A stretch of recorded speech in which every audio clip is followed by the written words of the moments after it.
welcome to the Higher Energy Superpower. This is episode 12 of the Turbo Duo Cast. I am your host, Salvatore Mata, and to my left is my brother from another game show lover, Trenton E. Wright III. Game show lovers. Remember that? You remember that one? Remember that fucking song? I'm good at that shit. I'm pretty good. I love to Jeopardy, babe. You know that? Remember that fucking song was big in the 80s? Oh, whoa. We are starting hot here. Remember that fucking song? If you guys have never heard the Jerky Boys, I recommend it. Something from the 90s that I don't know if it could be emulated again. No. I don't know if you could do that. No, not with all that. I mean, those calls they were crank calls that this guy did back in the 90s. Some of those had to be real, right? I think a majority of them were. I don't even know if I'm just talking out of my ass, but they might have.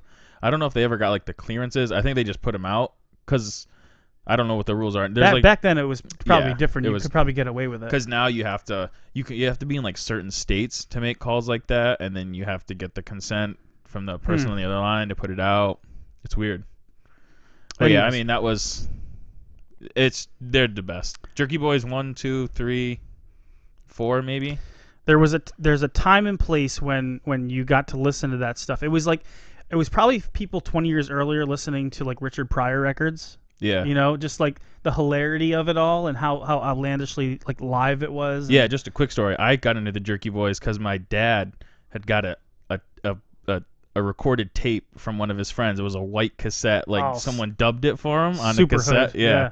And then he always had it in his car. This was like when I was in like 5th grade.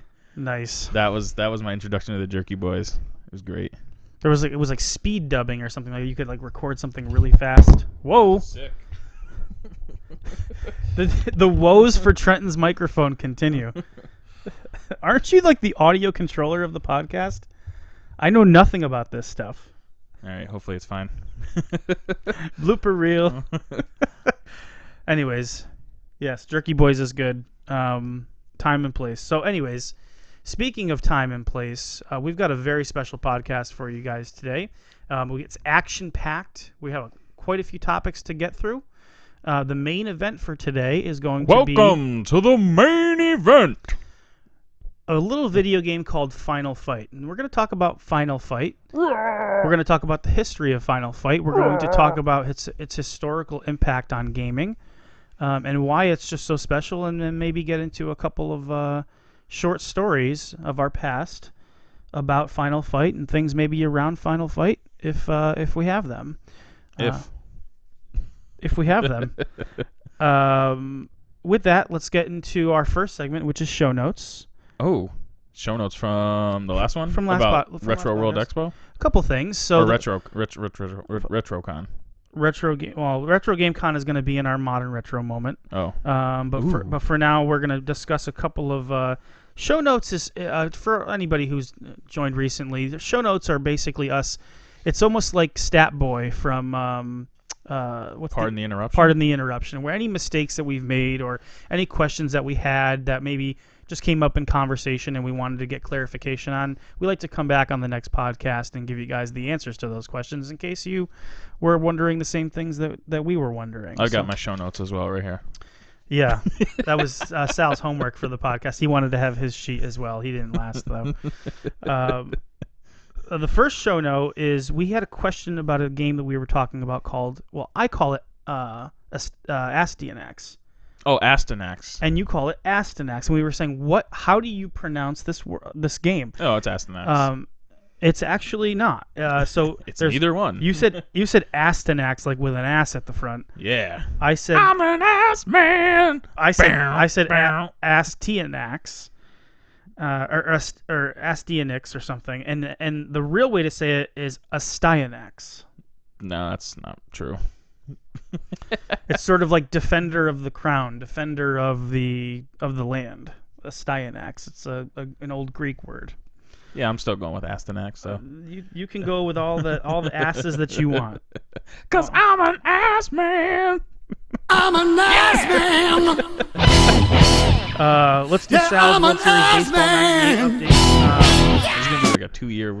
It's gonna be like a 2 year. It will be at this season. pace because I've played no games since the last podcast. I've gotten sidetracked. We've had road trips that we've been on, and I just haven't had the time nor the patience to be able to play that game. So, for whatever reason, situationally, I haven't been able to get on my World Series Baseball '98. So we'll have to correct that for the next one.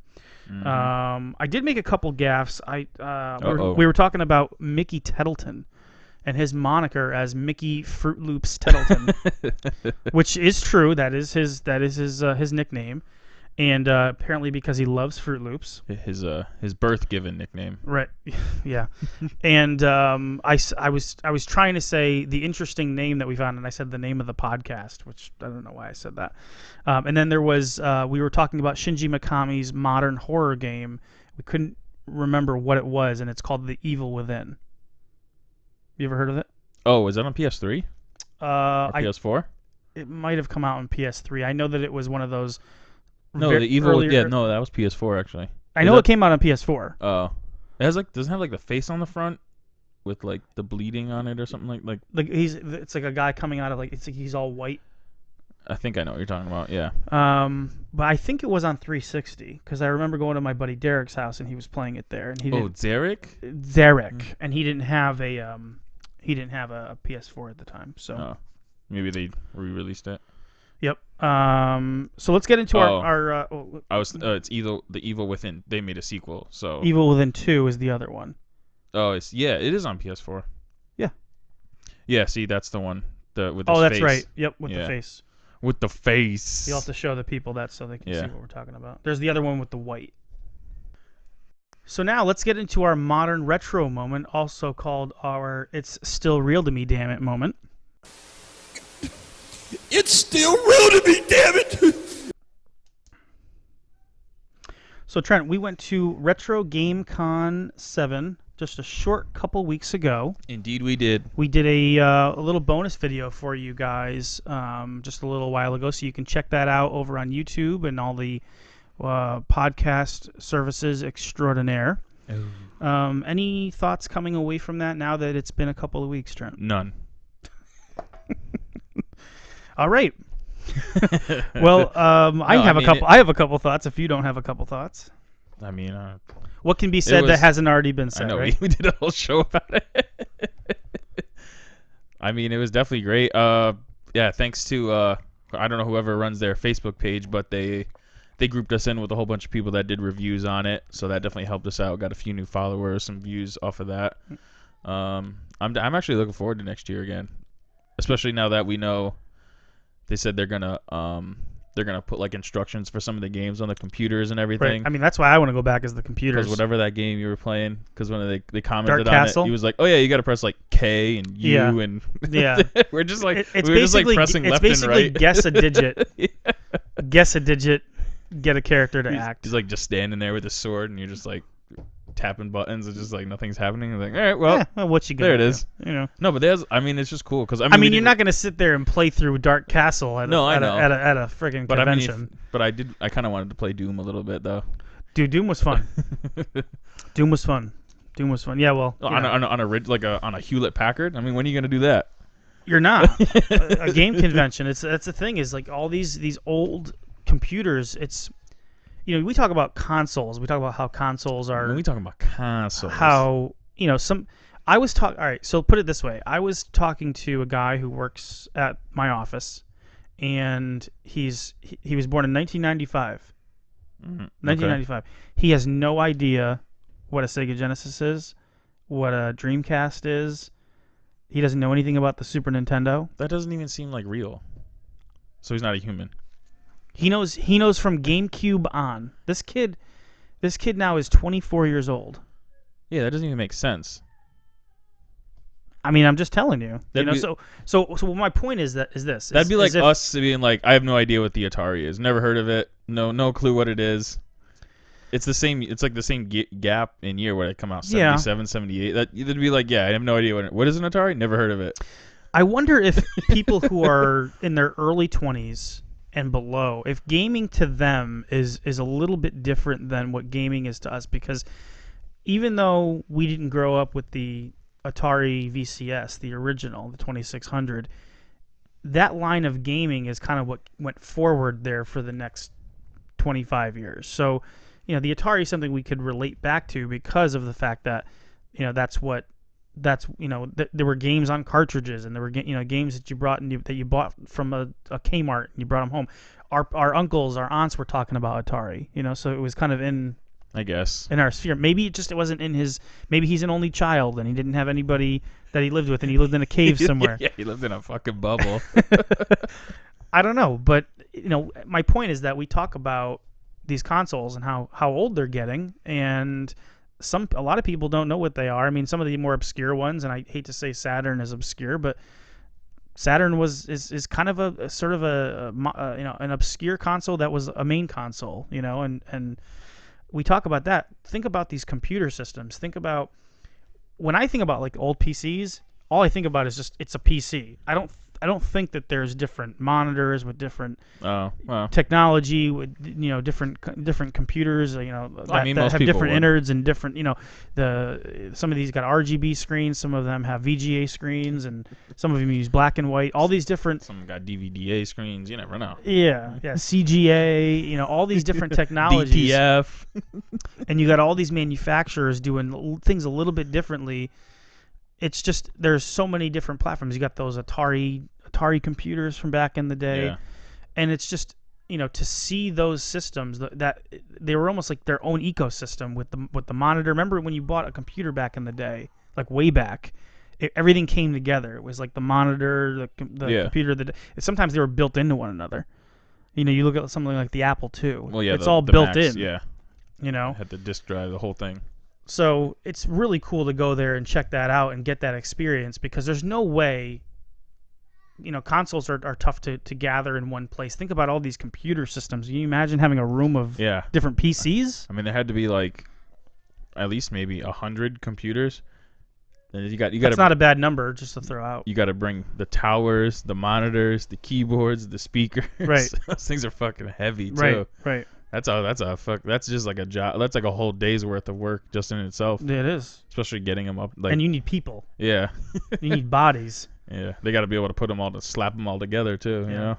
So that was really impressive. That whole getup was impressive. It'd be nice to be able to actually play some of these games. Yeah. I mean, you really got to spend a whole day there, or at any convention, like a full like 8 hours. Mm-hmm. So they did a great job, and what can we say more about that? Anything else to say about Retro Game Con itself, like the actual event?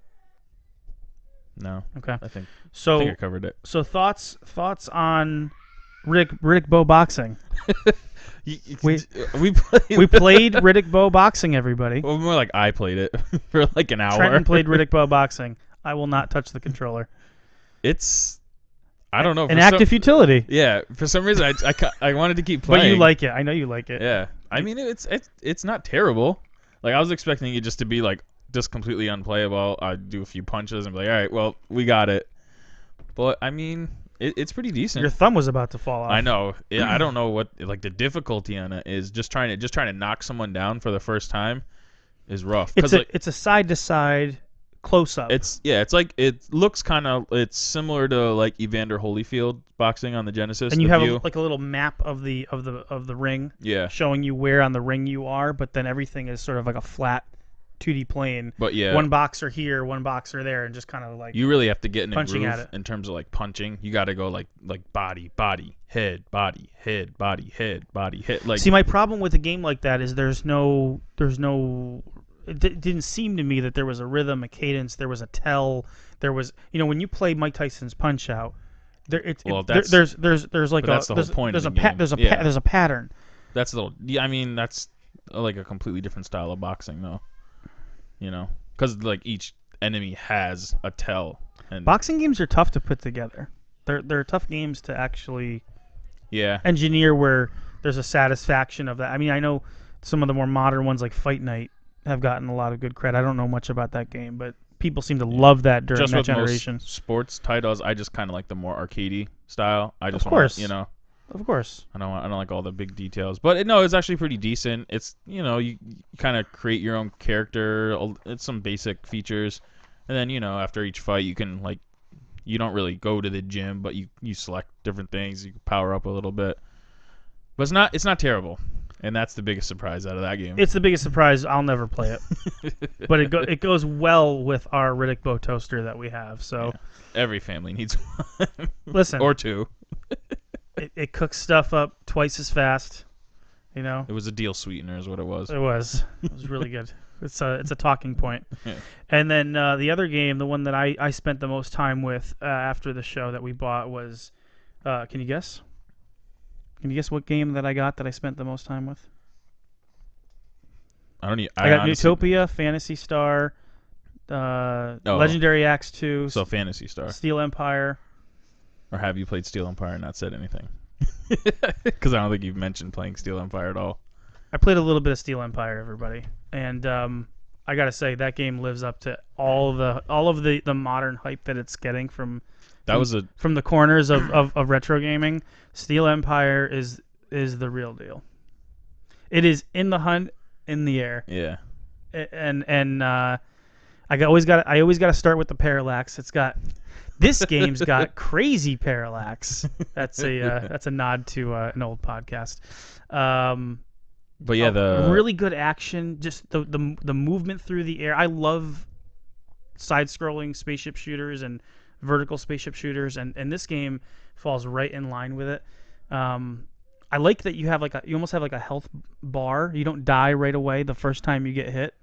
Oh, it's not a one-hitter quitter. No, you have an opportunity to kind of play through it and build up your credits and get health and all that stuff. And it's there's areas where it moves really fast. You got to go through like this cave at one point and kind of dodge up and down because the cave is moving kind of the structures are moving up and down. So you kind of have to follow, almost like that. What was that old TI-83 game we used to play? Snake, was it Tapeworm? Remember that? Where No, it it wasn't. would move back and forth. And Yeah, you it have wasn't. to keep from hitting the walls. Yeah, it was. I don't even know what it was. You were like the little carrot symbol, Yeah. or like a V, or like a. And then there were a bunch V. of parentheses. It was supposed to be like a colon. I think it was called Tapeworm. Was it? I think it was called Tapeworm for the TI-83 calculator. I remember. Correct me if I'm wrong, everybody. Fuck, what was that? I'm trying to think of the science teacher. I think it was Mr. Colby. He actually, gosh. or what was? Do you remember the other science teacher? But he was the one that actually gave me the games. Mr. McCooey? No, he was another one. There was another one. But anyway, so yeah, we had People don't care about our high school. dude, like science everyone in the teachers. world, it was like a requirement to have a TI-83 calculator. People will never understand the fun you could have with the calculator. I know. But I remember one of them had, because you could link them up and you transfer the data onto other calculators, and one of the science, it might have been Mr. Colby, but he had all the games on his, and he gave them out to people. So sidebar, as you would say, sidebar. I'll never forget my good buddy Chris Gerwa Oh, Chris Jua had a TI, I think 85, slipping on banana peels. when everybody had a TI-83. Was his color? Did his have like 4 colors? It didn't have color, but it had a version of Super Mario Brothers on it. Oh, and you could still play that on the 83, I think, too. Because I remember a few people had Mario. All right, so this thing was probably at least a couple $100 back then. We're talking 1999. Yeah, I think the And- 83s were like 100, 130 or something like that. So he lets me borrow it for like a period, right? And I was like, well, listen, I'm going to the library, and I have like a flex period, so. And he's like, "Well, take it with you, and then give it to me when we go to algebra or whatever, calculus, whatever it was." Ooh wee. All right, so I'm playing it for just like a little bit. I'm like, this is pretty awesome. I mean, to see Mario jump around on like this Fucking calculator. it's like a dot matrix calculator. That's what it looks like to We're me. not doing the Pythagorean theorem on it. No, and everything's moving. There's like Goombas running by. I'm like, this is pretty cool because it's obviously it's not technological, but it's. Just the fact that you can play Mario on a calculator. Yeah, the fact that you can play it on a calculator was like, holy crap. So I got done with a level, and it actually was not the easiest to control because you're using the arrow keys that are supposed to just navigate the menus. Yeah, it's basically like you're playing the opposite, because the up, down, left, and right are on like the right side of the calculator, and then the buttons, Something like that. whatever. Yeah, because the up, down, left, and right was like near the screen, like on the right on side. the right side, and then I don't know whatever button it was. You could probably just. I want to say it was on the left, but that just made me be thinking about like what a normal controller would look like. No, yeah, the up, down, left, and right are like in the. Like I believe you. Right hand corner. So I'm kind of an unassuming person. I'm thinking like nothing's gonna be a big deal. So I put it on the desk that we're sitting at. It's me and like 3 other people, right? And we're we're just some of us are studying, and somebody asked me a question. I lean over, right, and I answer like I'm talking to this one person. I come back, the calculator is fucking gone. Well, you turned around and it was gone, or you got up and moved? I didn't leave the I didn't leave the table. I just turned this way. I turned this way. I turned back, Swoop. and the calculator's gone. And all of a sudden my heart is like beating. I've never seen $100. And I look out the right side of my eye, and this little shit is trying to fucking smoothly walk out of the library. I flipped the desk up. I fucking raced over. You fucking cocksucker! He had a green hoodie on. I'll never forget this. I grabbed his green hoodie, and I was like, "You better give that back to me right now." And he was like, "Oh man, shit, you got me." Yeah, he was like, "Oh, I got caught out," and I was like, "Yeah." Like I'm gonna lose my lunch over this for you trying to gank this. Like, what are you gonna be solving riddles with this calculator, sir? He's gonna try and sell it to someone else. Yeah, he was gonna try to sell it and get a CD player or something like that, With the anti-skip protection. Yeah, one of the serious the ones. Sony ones. Back then, that was a big deal. With the bass boost. They all had bass boost. So, anyways, I don't know how we got on the subject of I fucking don't know. of the calculators. We'll have to play it back and see what the hell we were talking about. I don't know. We're talking about computers, and then somehow I got into calculators. I don't know. We were talking about Steel Empire. Oh yeah, of course. That's the segue. We were talking about going through the caves in Steel Empire. That's what it was.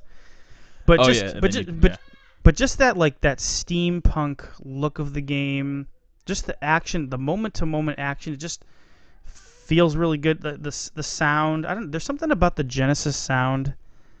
I don't know what it is about it, but it's crunchy, and it adds to everything else. A game without good sound.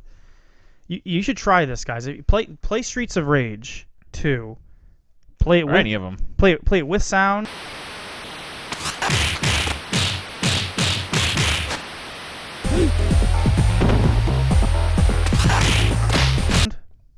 Play it without sound, and see how you feel after playing it both times. Even just for like 30 seconds. Yeah, the cat's not gonna jump on here and do anything. Fucking perfect. Wonderful. So try that and see how you feel about it. The Genesis just has a sound that really, it almost like seals up all the cracks when it comes to everything. Almost like it's got like a hard rock sound to most of the tracks. It's got like that twang to it. It does have a twang. But even just the sound effects, like when you hear, we're going to be talking about Final Fight, right? And we're going to have a discussion about that. But when you hit somebody, let's say in Final Fight and when I'm saying this, I'm meaning like the Super Nintendo versions. There tends to be a muted smashing noise, and it doesn't have to be Final Fight. It can be other beat 'em ups that we've played. Yeah. But it tends to be a more subdued smashing noise. It's not horde punch. Where the Genesis just seems a little bit crisper, a little bit clearer. Now, I'm not arguing that the Genesis has better sound in terms of the sound quality and the waves and all that other technical stuff. I think we all know that the Super Nintendo has a more advanced sound chip.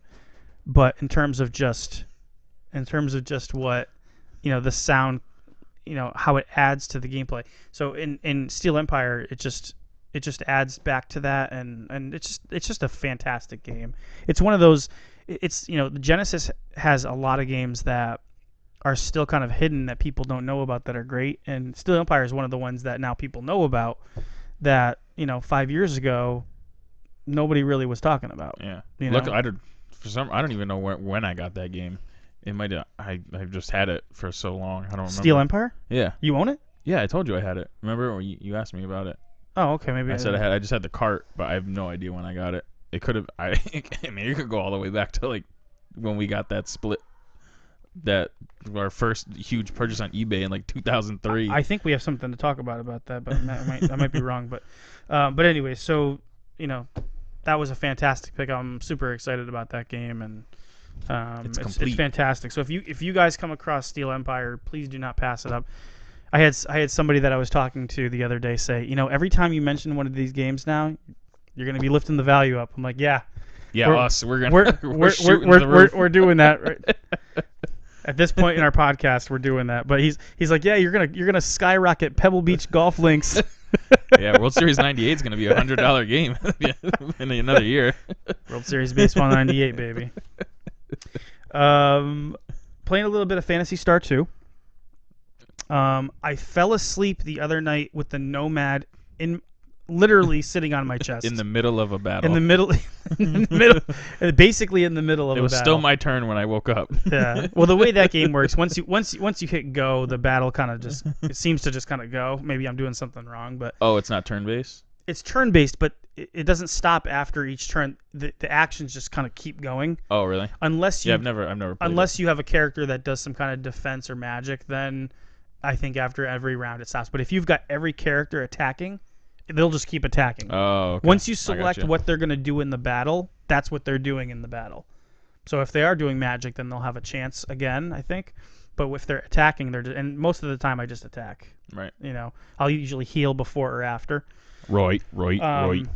Phantasy Star is great. It's really grindy. I think it's a grunty. It's not as good of a game in 2019 as it was in 1990. Let's put it that way. In 1990, people probably had less games to play, less of these kinds of games to play, and they really wanted to get more of the mileage out of it. And I think the fact that it takes so long to build up your characters was just a part of that play, that replay factor. Yeah, I mean, trying to get people more hours of gameplay, but it's a little bit more artificially popped up. I think if you have more modern compilations of Phantasy Star 2, I think the battles, that you get more experience per battle because when you play a modern, level up quicker. Yeah, like the new versions of those games make it a little bit easier. But it's still a great game. I'm still going to play through it. The fact that the Nomad makes it so much easier because I can literally sit in bed and play a game instead of feeling like I'm ignoring my wife and sitting in the game room while she's watching TV. So, that really helps. Just ignoring her, but sitting next to her, so it's different. Yeah, compromise. Yeah, it's just it's a marriage thing. And you got a new screen on it, right? Yeah. So we had some of our good friends from Regency Gaming, Trench Gun Tom. Follow him on Instagram. That's Trench Gun Tom. Does a ton of mods, and he's fantastic at it. He modded the screen, so it's got a much better, crisper, brighter screen. It's not an LCD screen. It's actually a backup camera for a car. And it looks really great. It's perfect for my needs. Because it pretty much had like the same kind of screen as like the Game Gear, right? It did. Yeah, a lot of ghosting. It's like cloudy almost, like the contrast on it. Well, I told you that when it got done, I beat Raiden on it. Well, when you put the new screen on? I beat that on a Nomad. No. And that's we're all happy for you. No. But what I mean is I'm not saying because that's a game that it would have a lot of blur. That's a vertical scrolling shooter. I mean, you're going to talk about the bullets, how small are those? So you have to be able to at least see those. With 9mm bullets. I mean, you can't be ghosting through and actually beat that game. Bounce these ghosts. So again, playing a little bit of that. I've been playing Phelios. This game Phelios for the Genesis? Genesis, it's a Namco shooter. It's a part of the Xevious Dragon Spirit line of games where you've got a bottom layer of enemies and then a top layer of enemies, and you're kind of trying to shoot both. Banging out all the shooters, huh? I love shooters. I'm not that great at them, but I just there's something about shooters. I don't know what it is. Just that simplicity of the gameplay, the graphical style that comes with a lot of these spaceship shooters. It's easy to get into. You don't need to teach somebody how to play a shooter. Yeah. You just hand them the controller. Yeah, the only one I really got fly around and shoot. I wouldn't even say really got into, but the only one I've ever really played any length amount of time was the Super R-Type. Super R-Type's fantastic, Yeah. though. And then the EGM gave Super R-Type 9s across the board, Trent. taking over for the 9-9. 9s across the board. I You believe were it. saying. No, I don't know. Oh, I okay. forgot. You said, yeah, well, you said. Oh no, Super- I was saying, and then playing Gradius on the Oh, Gradius is on the little arcade joint we got over here. Gradius or Gyrus? Oh, Gyrus, that's the one I'm thinking of. Yeah. That's the first Gyrus. That's the first Gyrus reference of the day. Let's crack open our Dogs versus Shinobis, everybody. Best beer in the biz. Let's get a good pour going. Yeah, here we go. This is the moment of great pod. It's warmed up a little bit, but it's still going to be delicious. In fact, some people say you should drink a beer not all the way cold, because then it kind of subdues the flavors a little bit. Oh, do you hear that effervescence? I can actually hear it. Honestly. Shh, everybody. Gonna get a sip going. And we've sunk to a new low. Love it. So, I was playing Philios. And Sick. We're still talking about Philios. we are. We have to talk about this because I discovered something that is absolutely amazing that I didn't know existed and nobody told me about. I started to think about spaceship shooting games that have characters with wings. Fuck. Because that's what I do when I daydream, because life is just a horrible mess. No, I'm just kidding. Now we've sunk to a new low. So, there's this game for the Nintendo that I've always wanted to try out. Legendary Wings? Legendary Wings. How did I know that? That's Capcom, right? Because it's a shoot your game with guy with wings. I feel like I always see that. I might have it.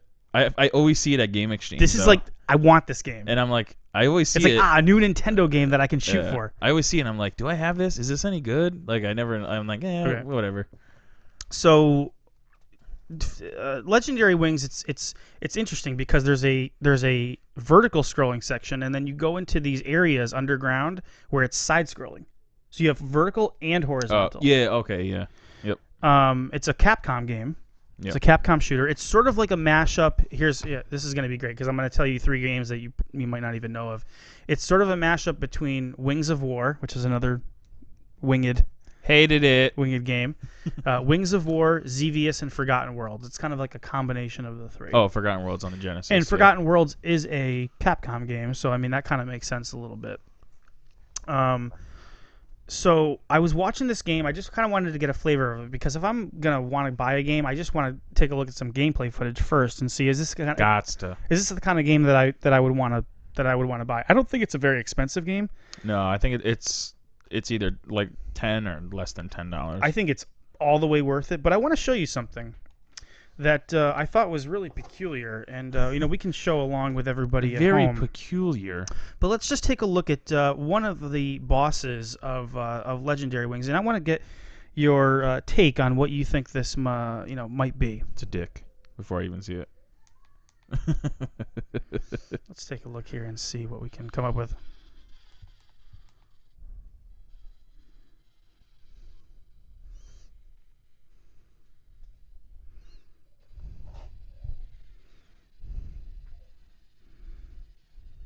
Am I supposed to know what this is? I think you said it. Oh, why? It looks like a bunch of dicks. Well, I'm looking at the middle one, but that is A protruding penis? That- It's an uncircumcised penis. that is a veiny penis if I've ever seen one in myself. It's like Surrounded by 4 dildos. It's like if you.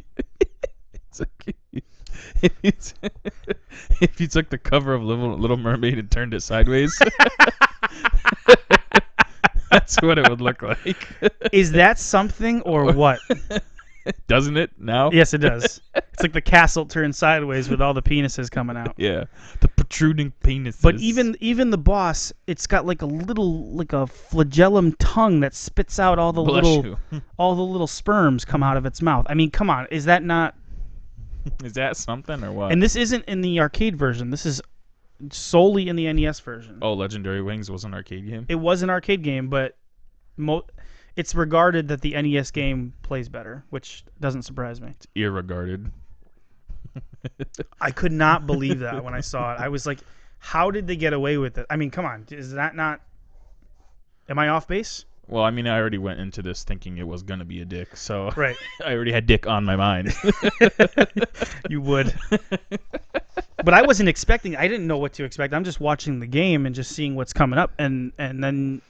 I mean, that is... It's one of them damn dick spaceships. What the fuck's going on? I was like, this is great. I you know... Bertha, come check this out. We got a dick spaceship on a Nintendo. Oh man, you know, I come into these podcasts thinking, what are we gonna talk about? And then we talk about dicks and Legendary Wings. Yeah. Oh man. If we can move on from the penis boss. Yeah, I think we're good. We covered it. All right. One thing that I wanted to mention, talk about modern retro, is Shenmue 3 came out just a couple of days ago as of this recording. We've all been clamoring and foaming at the crotch for it. Yeah. You think this penis boss was clamoring and foaming at the crotch for it? Oh yeah. Looks like it's foaming right now. And that, you know, Shenmue is just, you know, in terms of the trajectory of gaming, how important Shenmue is to the trajectory of gaming. Not at all. To the trajectory of open world gaming, to the trajectory of character building, to non-player character building, To the open sandbox. to a living, breathing world. Shenmue is the forefather of open world gaming. Really, it's mostly hell regarded that it is the forefather of it. You know, you had Shenmue, and then GTA 3 came out. Yeah. And Fuck Death Stranding. Just play Shenmue. I mean, that's kind of my opinion. I'm not into those games. I forget the guy who makes those games. The Metal Gear Solid producer. Yeah.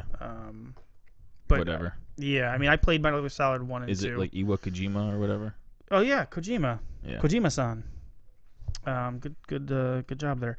So Shenmue 3 came out, and by all accounts, it is. And I haven't tried it yet. We're gonna start it here this weekend, but it is Shenmue 3. It is literally the continuation of the first two, and that kind of like warms my heart. Makes me feel good. It makes me feel it in my heart, man. Yeah, because you think about like the passage of time, and it's been 17 years since the last Shenmue came out. You know, some people have been waiting. Some people have been like staring at their clocks for 17 years waiting for this game to come out. They've been on the Shenmue mailing list for 17 I years. remember when they had their original AOL.com account. You've got mail. There were petitions, and now you hear that Yu Suzuki is saying he's determined to make Shenmue 4 now. Which, Shenmue is a chapter saga. So, I mean, there's like 7 or 8 different chapters that they would have to go through. Are they going to get there? I don't know, but it's just it's a moment to be celebrated in gaming. It is a callback to small golf clap. It's a callback to a simpler time in a way, and just a special time for me being a huge Dreamcast fan, and for anybody else who loves the Dreamcast. You got to love Shenmue, and it's just an exciting moment, and so I can't wait to kind of get that loaded up, fired up, as you would say. And get the discs spinning. Yep. And, have you checked out any reviews for it, or have you seen? So the latest I saw. What's the talk on the net? The latest. It's funny how they do this now. Have you been in any chat rooms? There's lately? no. That aren't chatterbait. That just gave me a really bad thought when he said that. All these review sites now, everything is review in progress. Like nobody can actually come out and say this is how we feel about it. Well, I mean, they gotta dissect every little like aspect of the game, because people don't look at games the way we used to. They don't look at games and say they don't pick up a controller, just start playing and say this feels really good. This game plays really well. Well, I mean, if the controls are really tight. But if you're gonna do a full review of the game, you gotta play it. You gotta play the whole thing through. Because maybe the first half is great, and then then the second half is just like games are getting longer. Games are getting more involved. The storyline could just fucking tank, and then you're just like, what the fuck happened to this game? Or the gameplay switches, and it's like some shitty fucking version of something else. Right. Right. Right. That's usually why. I mean, especially if it's like a long game. I mean, play for a few hours. All right, I got my review. But games today have to compete, and the way they compete is for length, and And girth. yeah, and how how many hours can you put into it? It's just the what blue people chew. what people are looking for out of gaming is just tends to be different now than it was when we were gaming back in the day. Gameplay was king.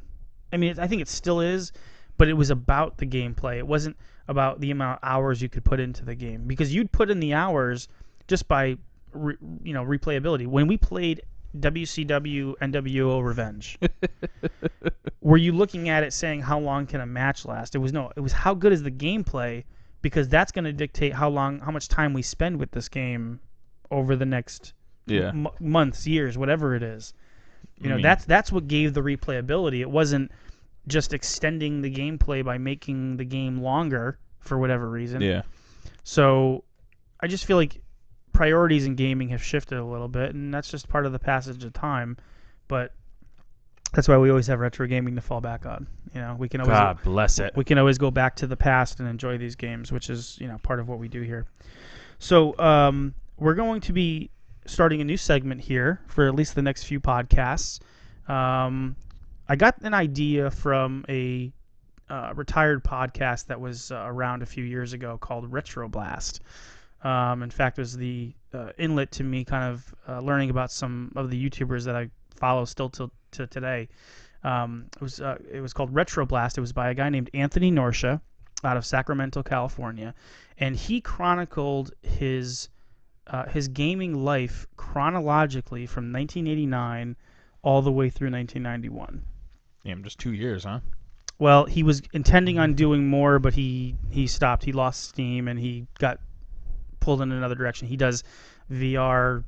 No, and I'm just saying review it's videos only, it's only YouTube. 2 years. Is what I'm saying. He was intending on going all the way through from 89 all the way through his gaming life, and he just okay. he got through the Super Nintendo launch, got a couple episodes after that, and then just lost his gusto. He got pulled into VR. VR was in 2015. VR was in the wind. was starting to become a reality. Dust in the wind. So we're all sad that that Retro Blast stopped. But I mean, you remember when I was listening to that podcast and how into it I was, because it puts you in that time and place. It made you feel like he was a 19-year-old kid, an 18-year-old kid in 1989. It puts you in the shoes. It made you feel like you were him, doing all the activities that he was talking about. And it's part of the genesis of our podcast, is going back to the past and remembering our memories and how they relate to the games, and how we can kind of celebrate those memories in the past. So that podcast is actually a big factor in what we've created here with the Turbo Duo Cast.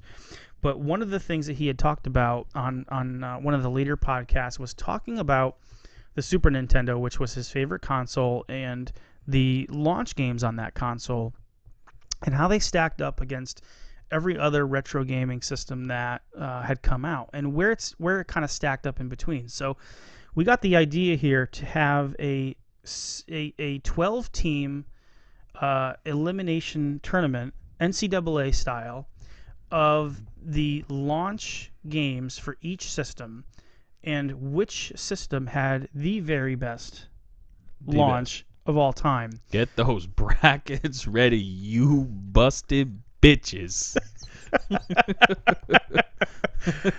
Oh, man.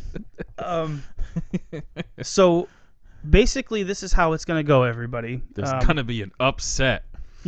This is how it's going to go. We are having a 12-team tournament, so you can go to any Google or Ask Jeeves and search a 16-team single elimination bracket, and make your bracket and follow along, just so that you guys can see it. This is what our bracket is. How official is that? Look at that, baby. Sharpie official. So we're going to tell you a little bit about this introduction is going to be just a little bit about the criteria, how we ranked the systems, how we're going to look at those launch titles, and what matters when it comes to a launch, and which ones end up being the best of all time, and which system is going to be the best best launch of all time. And so let's get into it here. So we ranked the systems. We're gonna really set it off. We cover every system from the NES, every retro system, from the Nintendo Entertainment System all the way through the Dreamcast. These are the classic retro consoles that we review. The golden era. Now, when we come up with an answer for the best launch of all time, this actually is going to be internet official. So what we say goes here on the Turbo Duocast. Yeah, this will be blogged about on every video game site. Absolutely. The IGN will be quoting us. It'll be on GameSpot. It'll be on GameFAQs. Best retro launch of all time. It'll be on Game Informer. We joke, but we actually did have a method to how we created this. So we ranked the systems 1 through 12. We took the top 12 systems. We ranked them 1 through 12 based on total lifetime sales. So who's coming out of the Big East? Oh, they're coming out of the Big East, baby. Oh, they're coming big. Nintendo, they got a stacked lineup, baby. They are coming in. Woo!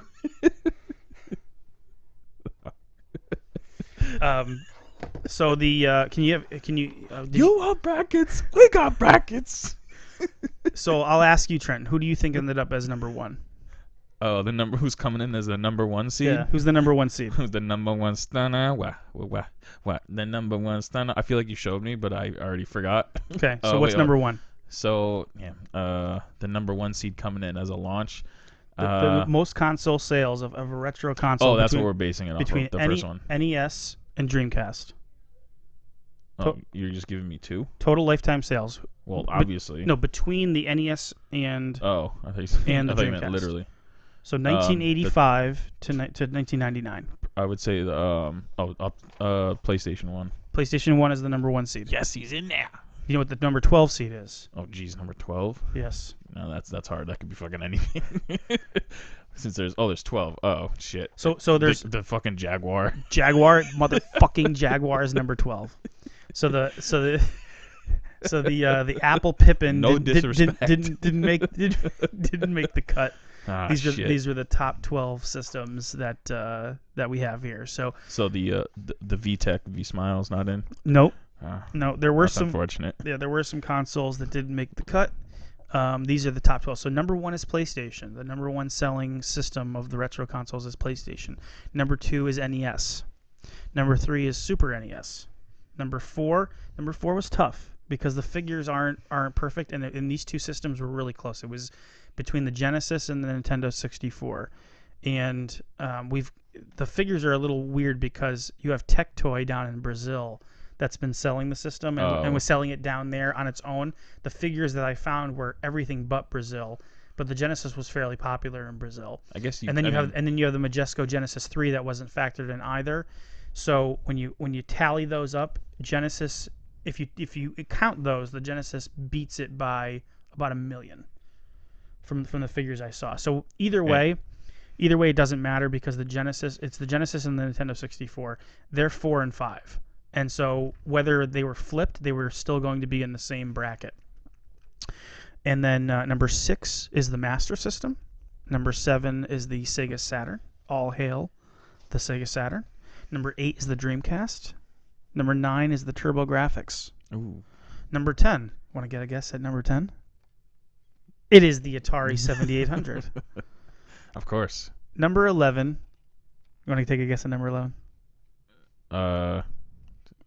Geez, I have no idea now. I don't even remember which one I you said now. I have a newfound appreciation for this system. I've already went through 10 systems. I have a newfound appreciation for this the system. Sega CD? So we're not... Okay, so that's another thing. We're not doing... Add-ons or systems that require the original right. console. It's a system that I've got newfound irreverence for. Oh, the 3DO? 3DO. Oh, yeah. Number 11. The Panasonic. The Panasonic 3DO multimedia system? Sure, why not? Sure. So those are 1 through 12, and there's 4 different areas of the bracket. And we'll pour out some liquor for the CDI. CDI didn't make the cut. No, they didn't. CDI did not make Close. the cut. Yeah, it was neck and neck with the Jaguar. Yeah, more like dick to dick. They didn't even get that high on the body. So in the top left bracket, we have the PlayStation. The PlayStation has a bye because it's the number 1 seed. And then on that bottom portion of that bracket, you have the Dreamcast versus the Jaguar. So whoever wins that faces off against the PlayStation. On the other side of the bracket, you have the NES with a bye. And then you have the Saturn at number 7 against 3DO, number 11. Hard hitters. Underneath that, number 3, you have SNES with a bye. And you have the Master System against the Atari 7800. The immortal battle of the Master System damn, that's a hell versus of a bracket. the Atari 7800. And then in the final quadrant, we have the Genesis with a bye. And we have the Nintendo 64. This is the group of death, as they would call it in the World This Cup. is the Big East Conference over This here. is the group of death. Genesis has a bye with the Nintendo 64 versus the Turbo Graphics. Ooh. Who's your dark horse? Don't say Katy Perry. Are you ready for a perfect storm? You should sing. You really should. You play drums, but you know what? When you were in Walk Away, Shit was it was hard. hard. The dark horse. You know what? I'm probably gonna go. We're just talking about launch titles. Who's your dark horse for launch system? I mean, the seedings don't all the way matter because you know. Well, I'd have to go with the Turbo Graphics then. That's the dark horse. Dark horse Turbo Graphics. Just because I know like 2 games that came out during the launch. Okay. But I guess that would have to be. So you got to do your research. Now we're gonna take a couple of these every single podcast. So we'll get done probably in 4, 5, 6 podcasts. But we are gonna start with 1 or 2 of these. Now, just to give you guys a little flavor of our criteria and how we're gonna be reviewing these and how we're gonna be judging them.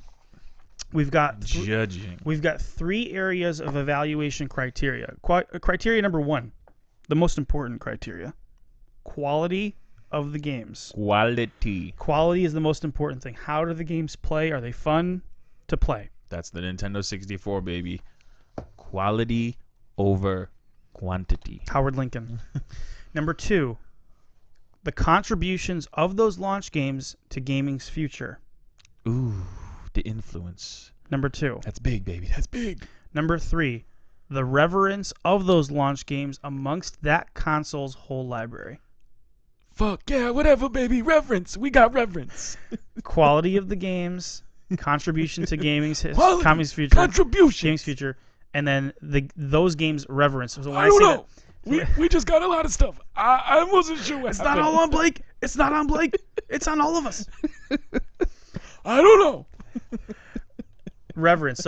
So those launch games, were they games that people were still playing well into the system's life? Are they games that are still thought of as being great games even way after that launch? So that would be criteria number 3. So that's the criteria. You have the games list, and you can make that list up. So one more time. Well, no, actually, you know what? We'll post a picture of the bracket on our Instagram and Facebook. So we're gonna post a picture. So look out for that. We'll post it in this video too at the end. Yep. So everyone can see, kind of the seeding, if you will. You guys can see the seeding. You can come out with your thoughts, and make it a lot of fun. This is the whole point of this, guys, is for it to be fun, for us to really look back on these systems and really discuss the launches of all of these systems and why they were great or why they were bad or what was interesting about them and the games that were at launch. And launches are so much fun. They were such a big deal back in the day. They were so there was a palpability when it came to system launches. Everybody was so the hype. It's hard. And when you had these generation switches, they were massive. It's not like going from the PlayStation 3 to the PlayStation 4. Yeah, I mean, I guess like for us, the first launch that we could remember was the PlayStation, Saturn, 64 era. Yep. For people our age, yeah. Yeah. Because we kind of missed out on like the Nintendo launch, obviously. Right. Super Nintendo. No, I remember. I'll tell a story when we get to the Super Nintendo, but we weren't as in tune with what was happening in the 16-bit era when things were coming out. Yeah. By the time we were 13, 14, we knew. Yeah. We had the Game Informers. Well, some of Right. us did. Some of us did. I didn't know when PlayStation and Saturn launched. It was 64 was the one for me that I was keying in on. So we're not going to get into it right now. We're going to let it simmer. Let you guys think about this. And next podcast we're going to come back and we're going to discuss the first round of playing games. Mm-hmm. Sound fair? All right. So with that out of the way, let's get into why we're all here, everybody, and that's for a little game called Final Fight. It's a little game. So Final Fight was you got to talk about the arcade game before we talk about the Super Nintendo release and the Sega CD release of Final Fight. What is the original version? So it was released in 1989. At the very end of 1989, this arcade unit came out. It was on the CPS arcade platform, which was Capcom's arcade platform at the time. So the CPS system actually had quite a few games. The CPS. That actually ended up coming out on 16-bit systems. So you had games like Forgotten Worlds on this arcade system, which ended up coming out on the Genesis. That's the where you I don't know their names. You're- Like the you're- red and blue guy, and you're like shooting 360 degrees. And you can go all 360 degrees flying around Yeah. and shooting it, but it's a shooter. Side-scrolling, forced scrolling shooter. Strider, Ghouls and Ghosts, seeing a pattern here. No. UN Squadron. UN Squadron was a very early That's a- Super Nintendo shooter. On the Super Nintendo? Mm-hmm. I've never heard of it. Pretty good. No. All right. 1941. Okay. Yep. Mercs. Mercs. How about this one? This is a deep cut. The Mega Twins. Ooh, I know the name, but I That's a Genesis game. I'm not familiar that's with a, it. That's a ultra deep cut. ooh, Um, that's a, a deep dish pizza. a little game called Street Fighter 2. Just a little one. The King of Dragons. Knights of the Round. Both of these are kind of like I know Knights of the they're Round, both yeah. on Super Nintendo. Cadillacs and Dinosaurs. Oh, she want Cadillacs. The Punisher.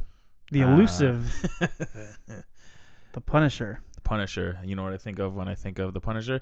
He's playing hard to get. That's a great song. Why do you think of Because he's playing hard to get. I can't find it. Oh, Well, I don't know mean, much. you I don't know much about the Punisher. Yeah, the beat 'em up game for Sega. I know, Oh, all right. but he's hard to get. He's hard to get at. The game. Yes. The game is hard to get at, yeah. You got it now? I- Fucking piece things together? I got it. Fuck. And Saturday Night Slam Masters. Yes. Your Now favorite. That's a jam. Do you like it? I do. I have it on the SNES. That's the only reason why I said it like that. But I do want to play the Genesis version because the Genesis version of Saturday Night Slam Masters. Oh, there's has, a Genesis version. Yeah, it has the barbed wire deathmatch in it, as the Super Nintendo version doesn't.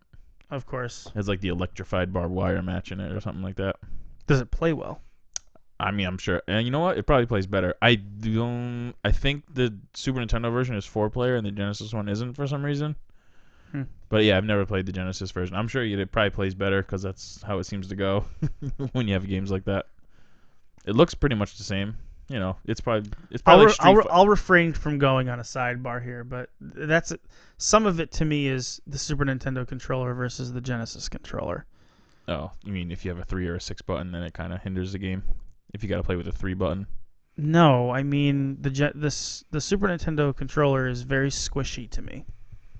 All right, well, The buttons are- that's another podcast. But I'll stop. We'll have a whole 16-bit controller episode. One thing we do have to talk about is the Street Fighter connection with this game. So, the original Street Fighter came out before this. I think it was '87, and so Capcom wanted a sequel. Street Fighter was successful enough that they wanted a sequel to it. So they asked the developers. They said, "Listen, we want you guys to come up with a sequel to Street Fighter." And they didn't want to make a one-on-one fighting game. They really wanted to make a beat 'em up or a brawler. Goddamn right. And so they're like, well, how do we pitch this to our superiors? So let's call it Street Fighter 89, but it's going to be a brawler. But it was kind of confusing at trade shows when they showed it off. People were like, well, wait a minute, this isn't Street Fighter. This is a whole different genre. Yeah. So It's they like were when like, you see the Street Fighter name, I mean, That's all you're gonna expect a fighting game. Even back then in '88. Yeah, because it's already been established. Right. So, I mean, it wasn't Street Fighter 2, it was the first one, but it was enough of a success that people were still saying, well, this doesn't make any sense to us. So they were kind of forced to make the change. So they changed the name to Final Fight. And you see a lot of the lineage of Street Fighter kind of flowing through. So the stages are not called stages, they're called rounds. So when you go through the first level, it's called round 1. Does it on the home versions? Is it that too? Mm-hmm. Jeez, I never Even Streets of Rage, which is a copy of Final Fight, says it calls each stage a round. not round not one even a level or a stage. Round 1 cleared. Oh, yeah, I guess you're right. Never really paid attention to that. Yeah. And then they have the bonus rounds that Street Fighter instituted. They have those, so you can smash the barrels, or you can destroy the guy's car. Those were carried over and fully developed. You had a glass sequence where you got to smash glass and get through the whole corridor. Oh. And certain glass wouldn't smash; it would just twirl and smack you. So you have to be careful which glass you were smacking at and get through in the timeline. Is there another one? Yeah, you said the barrels. I remember that. Yeah. Yeah. So going back to the Street Fighter thing, I started to think about this, and I said to myself, the names really should have been swapped. I mean, Final Fight is the street fighting game. Yeah, I know. Yeah. And the Final Fight should be Street Fighter. Well, ain't that something? So Ain't that a bitch?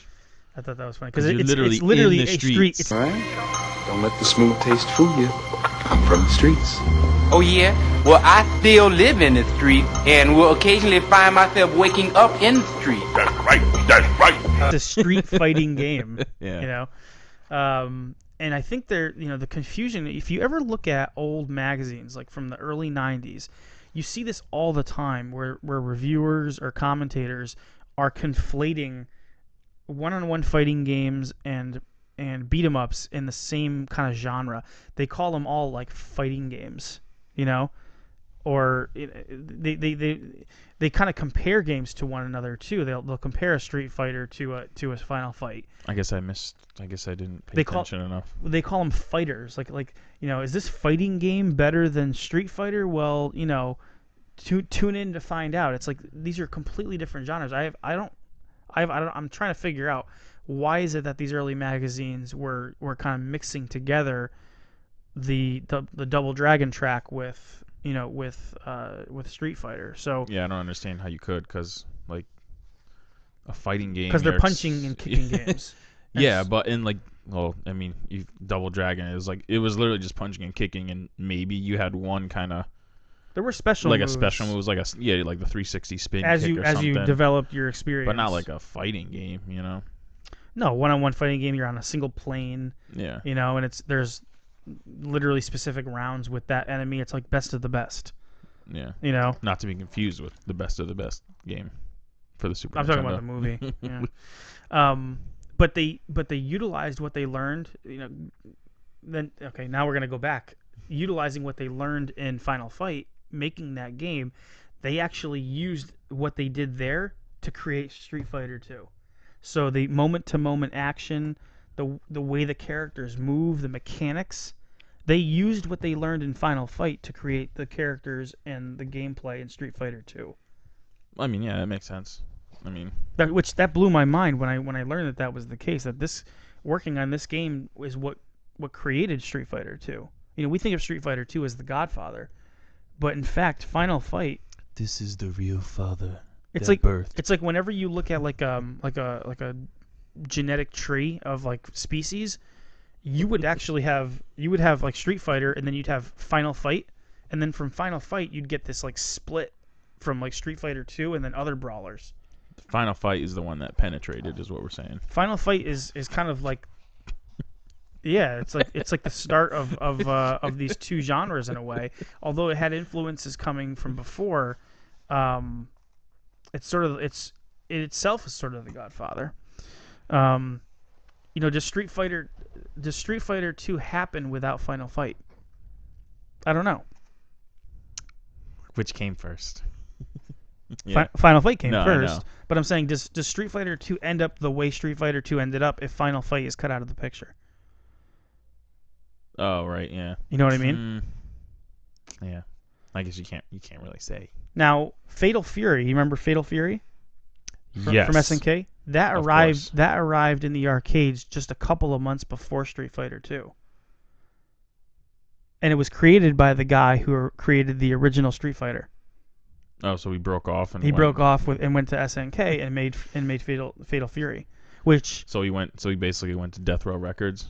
pretty much He's like, if you don't want your producer all up in the game, telling you the models and the sprites, come over to SNK.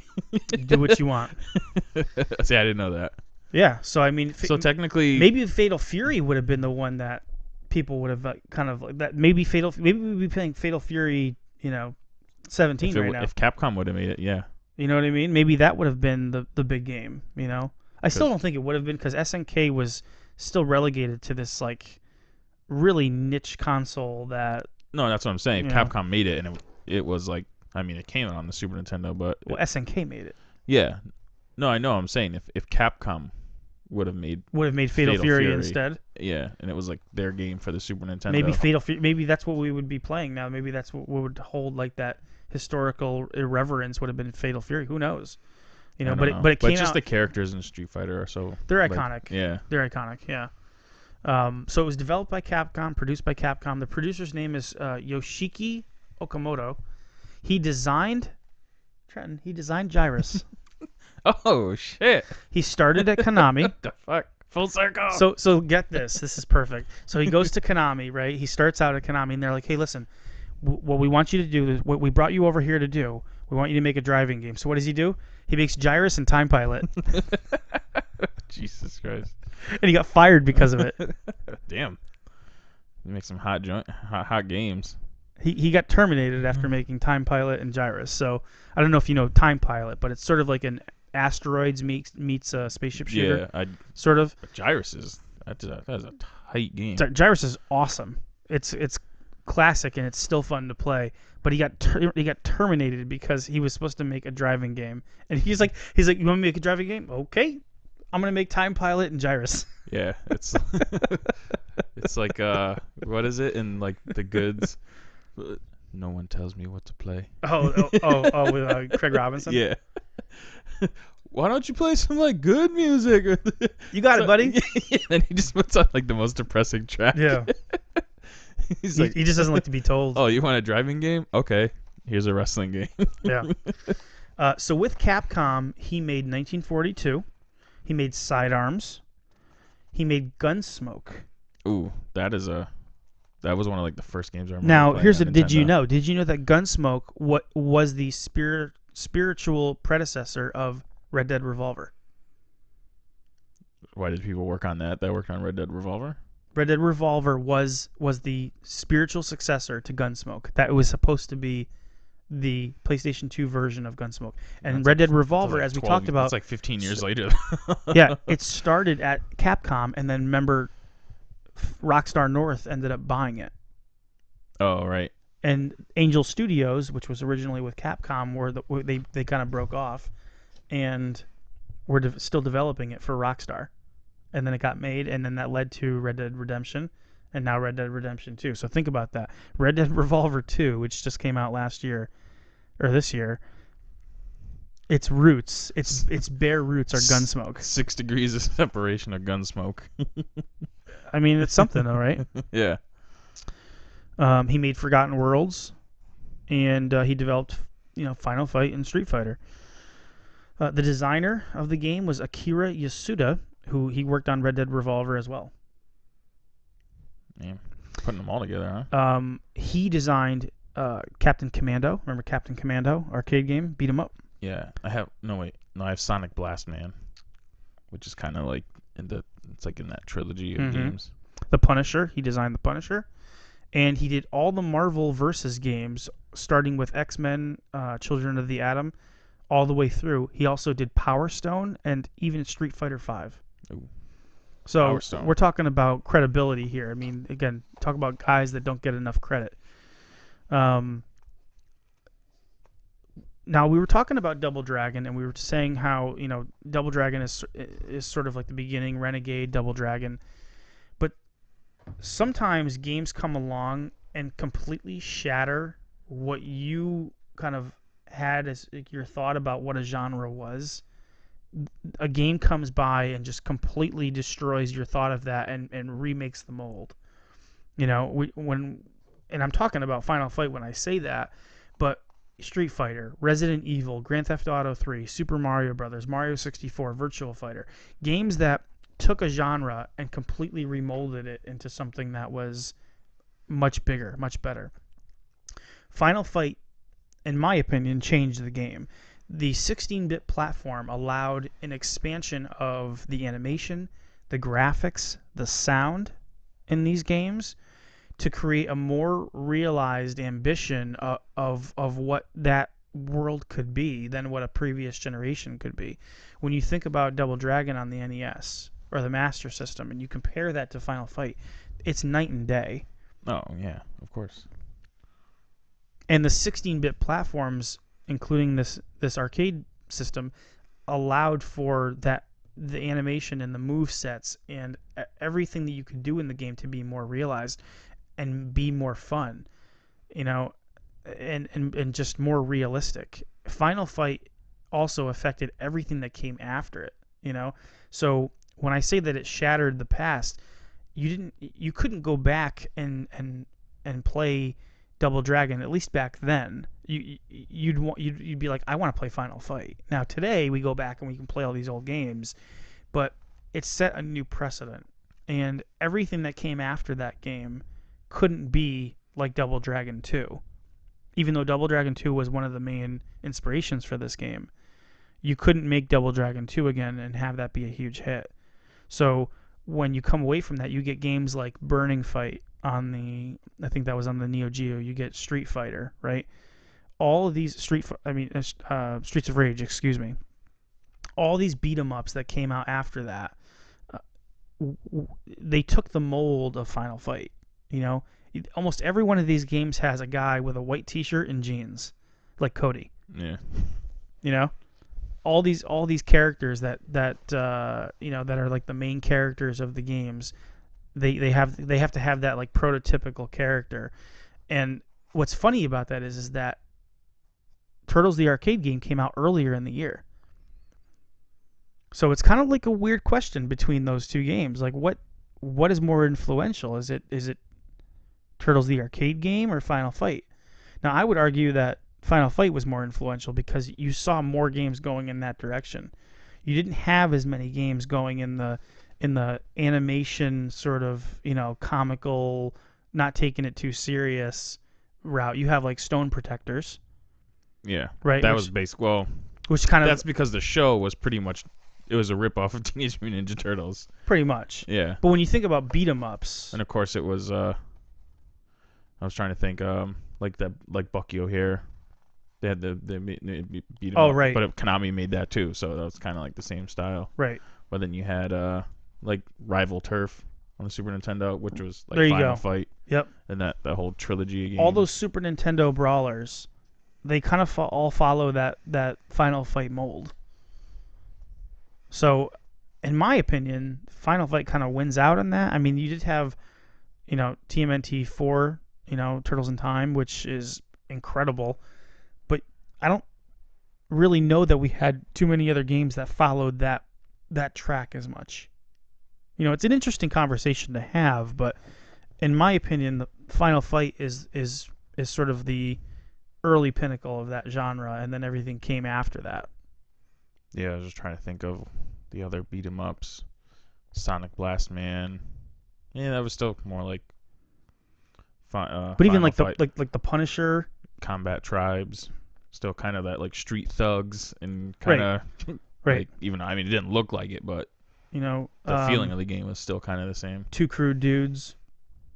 Yeah, it's always the mayor, the evil right. mayor is stealing someone's daughter. Well, Hager is the mayor. Yeah. Hager is the mayor in no, this. but I'm saying like in all the other ones, it's always like someone got kidnapped, and then the two guys got to save her. The town's corrupt. Right, exactly. Mr. X. Oh yeah, like Fighting Force. Oh, Fighting Force, yeah. Yeah, That's a more. but that's still like Yep. Final Fight. Dynamite Cop, Yeah, Dynamite Deca, Die Hard. Die Hard Arcade. Yeah, still same fucking deal. Same thing. Those games are great, but all of that wouldn't have happened if we didn't have Final Fight. And Final Fight instituted a lot of things that Double Dragon didn't have. So like food items, like food pickups, you didn't have that. You didn't have that before. Get those turkeys. The jumping, the midair moves, that Hager can do, and some of these characters Just drop can do. kicks. It's simpler. It's simpler than Double Dragon, but it also feels more fleshed out. With the things that you can do, the control that you have over the character. The super moves, you can do a super move. If you're caught between two characters, you hit both jump and action button at the same time, and you can get out of it. You lose a little bit of life. This is the game that instituted that. Yeah, I think he does like that 360 spin He with does, like his arms out or whatever. Yep. And that, where that was carried over into? Zangief. And that's where Zangief gets his twirl move. Yeah, everyone always compared those two together as like the same kind of character. And that's where he gets it from. There's a larger emphasis on weapons and special items like knives and pipes and things like that. Just you can destroy boxes, crates, barrels, glass. Is there anything better than beating someone with a pipe in a video game? Anytime you see a character beating somebody with a pipe, Streets of Rage, Final Fight. It's Final Fight that made kind of made that possible. So, and then the destroyable objects, and anytime you see a destroyable object in a side-scrolling beat 'em up, that comes from Final Fight. It's like those, just like the boxes in a Street Fighter at like on the sides of the level. Mm-hmm. The voices in the game. I mean, there were actual voices in this game. So that was added to it too. The characters. Also, let's talk about the characters a little bit. Oh, they were inspired by rock artists and wrestlers. And they have character. Just because you are a character doesn't mean you have character. It's a Pulp Fiction reference. So the first boss. Do you remember? His name is Damned. He was changed for the Super Nintendo release to be Thrasher. Right.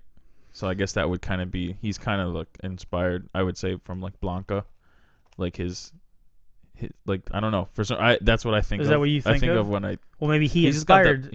Well, yeah, that's what I'm saying. Like he's got like the build, like Blanca. He does have a build. Yeah, he does have it. I can see that. He's got the facial expressions of like I don't know. I just think of Blanca. Yep. When I think of him. Yep. But yeah, I mean like the bosses too. That's right. But you have characters like Andore, which is obviously a reference to Andre the Giant. Oh yeah. Yeah, Hugo Andore. You have some of the enemies, Axel and Slash, which are obviously references to Guns N' Roses. You have Sid and Billy, who were the palette swaps or the swaps for the Super Nintendo version of the two gals that you fight in the arcade game, which are named after Gene, Sid for Gene Simmons, and Billy for Billy Idol. You have a boss named Abigail, which is a 8-foot tall character with face paint, which is named after King Diamond. Oh, damn. King Diamond, that's a deep cut too. Mm-hmm. Roxy and Poison are named after 80s hair bands. No, I was saying, Poison, the band. Jeremy Parrish, who's a video game journalist, believes that Mike Hager was actually modeled after Jesse the Body Ventura. That would make sense since he would become a mayor. It all comes full circle, doesn't it? They were predicting the future. And you have instances in this game where you have wrestling rings, right? I mean, you have the fight versus Sodom. Yeah. Sodom is in a wrestling ring. The Ultimate Warrior. You have. Oh no, I'm thinking that's Streets of Rage. Yeah. And then you have the fight with the 3 Andores in the wrestling ring. Yeah. So this game likes wrestling. They all walk around like they got like fucking sticks up their ass like that like. Yeah, they're all strung up. Yeah. Just like that. So let's talk about Poison and Roxy for just a quick minute. Oh, let's do it. So Poison at one time was positioned as a trans woman in the game to avoid the stigma of beating up a biological woman in the game.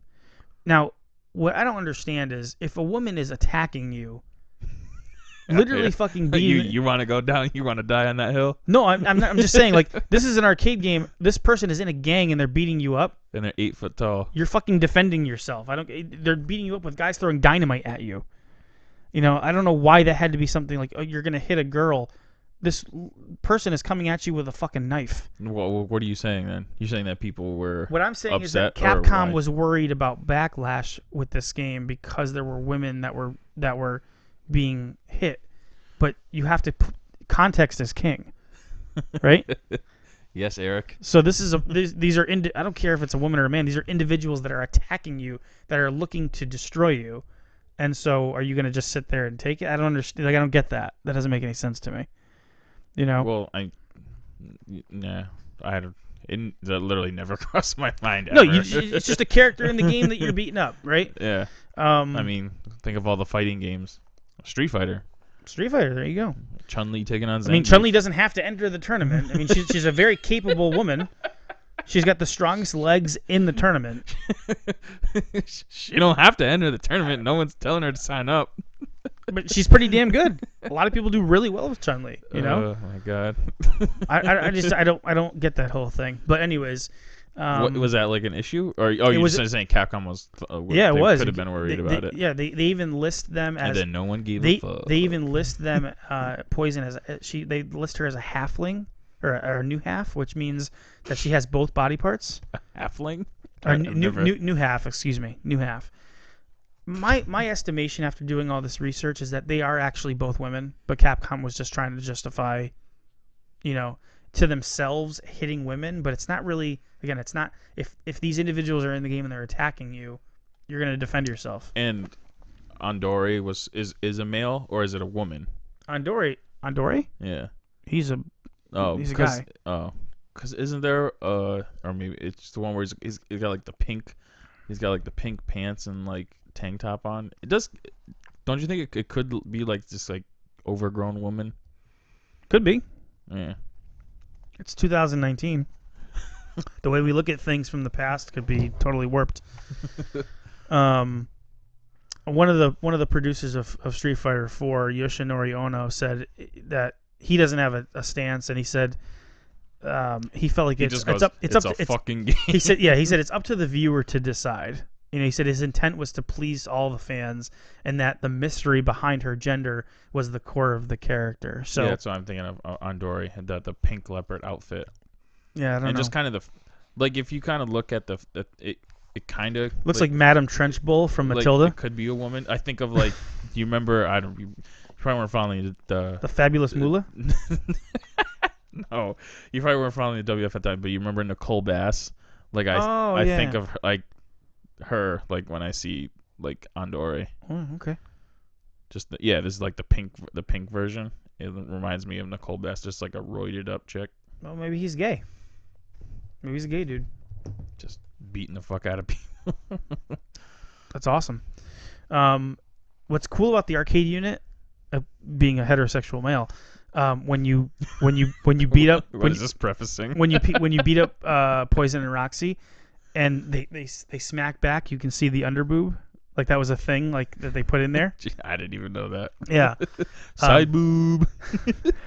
I mean, it's not really a big deal, but it's in the arcade game, but it's not in any home port. Even the Sega CD version, they're clothed up. Even when they're hit, you don't see. You tried doing it multiple times to see if you I could. kept trying. I couldn't get it. Have you ever seen a Final Fight cabinet? We played it at Retro World Expo. I played it at Retro World Expo Oh, that's right. a couple years ago. I was thinking like that. I meant like It's a smaller back unit in the than you day. would think.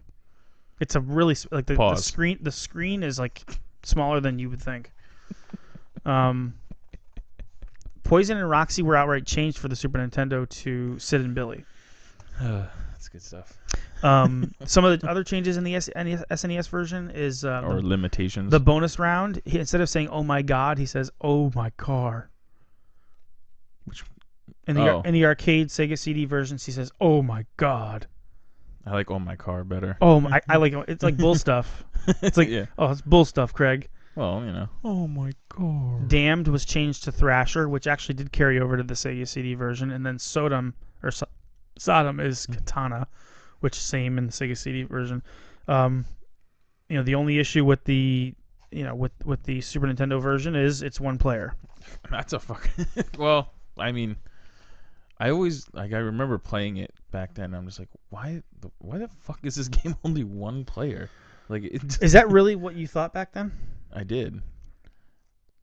I mean, I played it mainly by myself, but it's just like that is like it's like the whole purpose of the game is to be 2-player. It's a beat 'em up. Yeah. To be honest with you, when I played this game as a kid, I didn't really think about that. It was more, I'm playing this game, it's great. Yeah, it's not 2-player, but it was still, that game is at its core is still fun. I'm not saying it's not fun, And but the moment to moment action is awesome. And for this game, which was almost a launch game for the Super Nintendo, to come out and be as arcade like as it was fantastic. But like, imagine if like Streets of Rage was only 1 player. Well, it's funny that you say that because we've got some EGM scores, and it's funny because there's an EGM review of Final Fight for the Super Nintendo, and it debuted right next to the Streets of Rage. We got them review. going back to back. And it's funny because when you see them, this is almost the launch period of the Super Nintendo. Streets of Rage in EGM gets all 9s. What if it was called Screech of Rage? You just played as Screech from Saved by the Bell.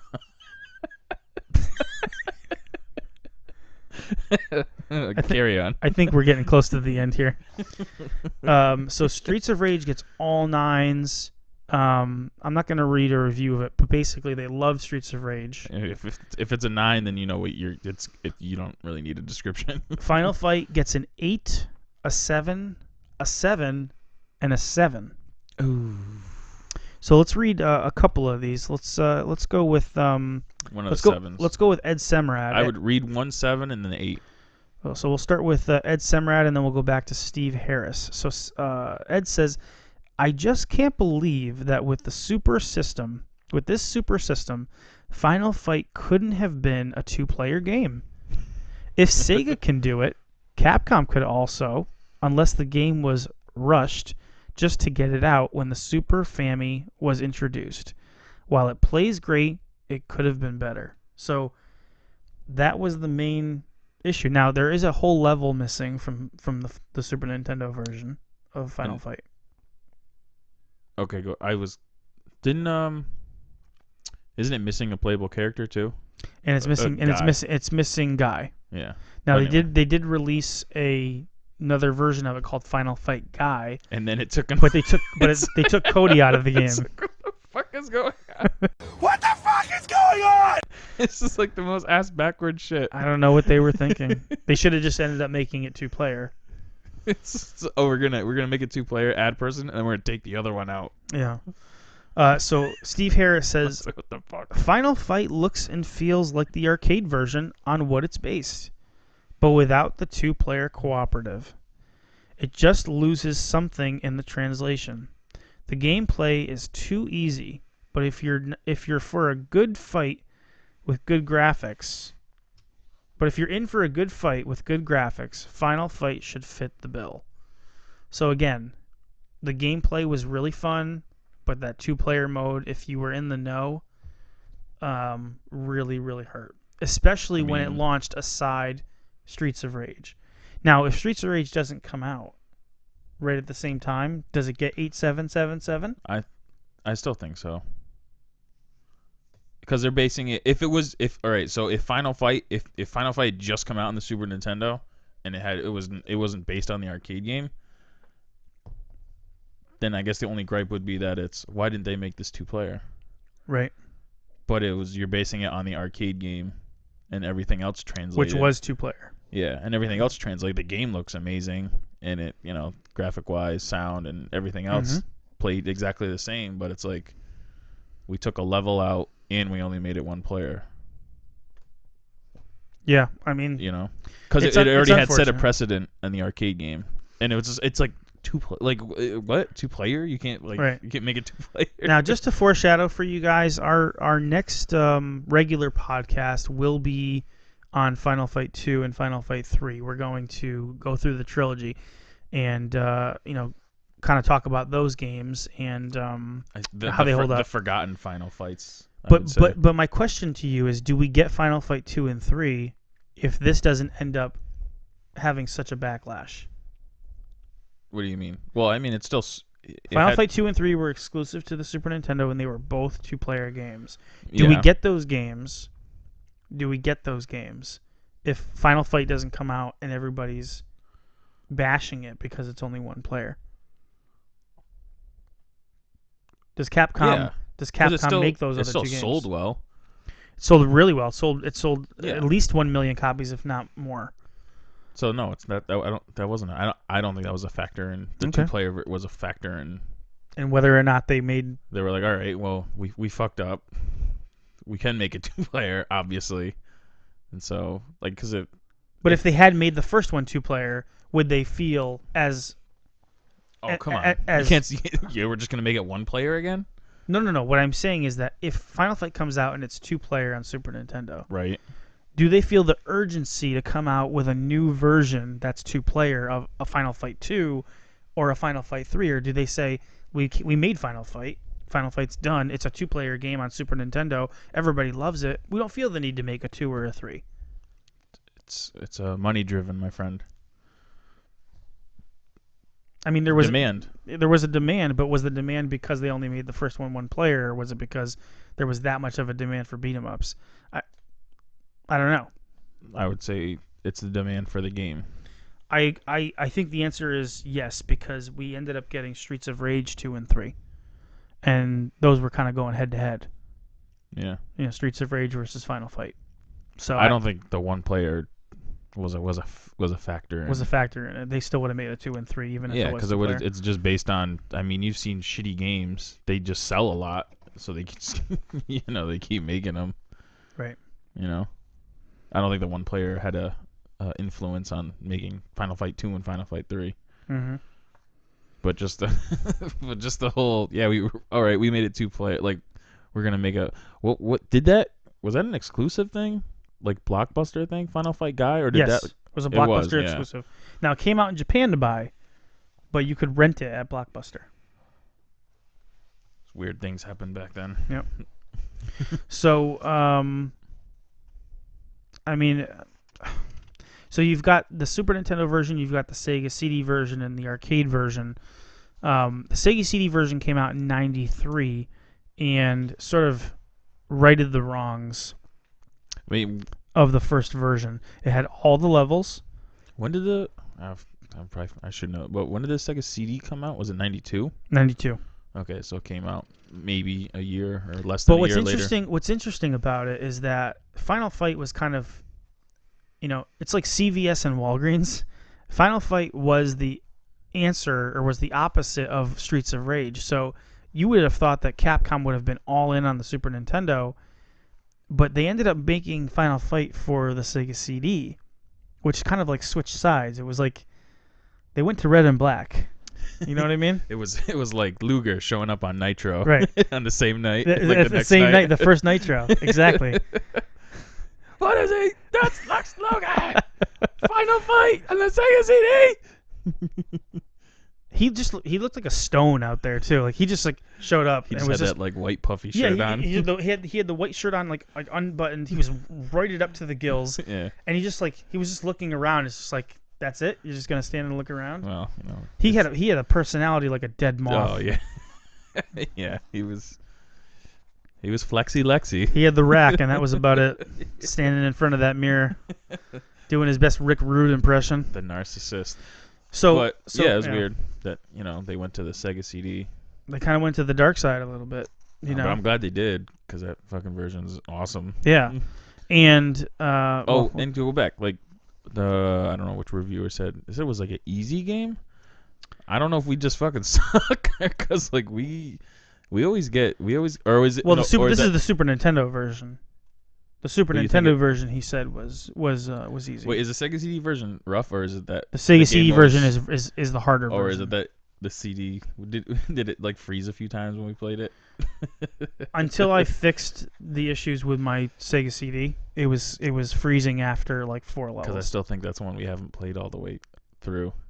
So I posted about it earlier this year. I finally Oh, beat that's Final right. Yeah, Fight. you did. Yeah. I finally beat Final Fight on Sega CD, and that's it's supposed to be like the harder version of that game.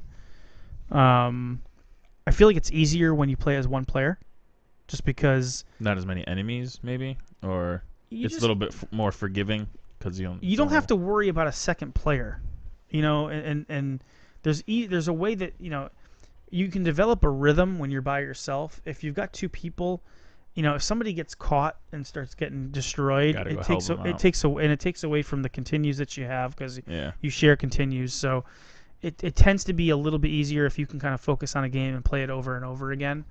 And so that was, I talked about like Raiden and beating Raiden and how that was like a special moment, but knocking Belger out of the building, hearing him scream, smashing the glass was just that. It was pretty awesome. So, and there's a way to kind of play the game that you can do better than just standing up. Final Fight's weird, where if you just stand around and beat people up, you'll get caught in the middle of something, and you can get into this loop of getting destroyed. Yeah. Final Fight, you have to keep moving. It's a game where you got to just keep moving. You can't stand around because you're gonna get caught. You almost have to race to the end of the level and then just keep rolling guys over until there's nobody left. Yeah, I mean, it's a solid playthrough. It's not like super quick. It's like in that like sweet spot where it's just long enough where it's longer. It feels longer than most beat 'em ups. Yeah. So, but so the Sega CD version is considered like the definitive home port. Man, imagine if like Capcom and whoever would have made like more beat 'em ups on the Sega CD. It would have been pretty.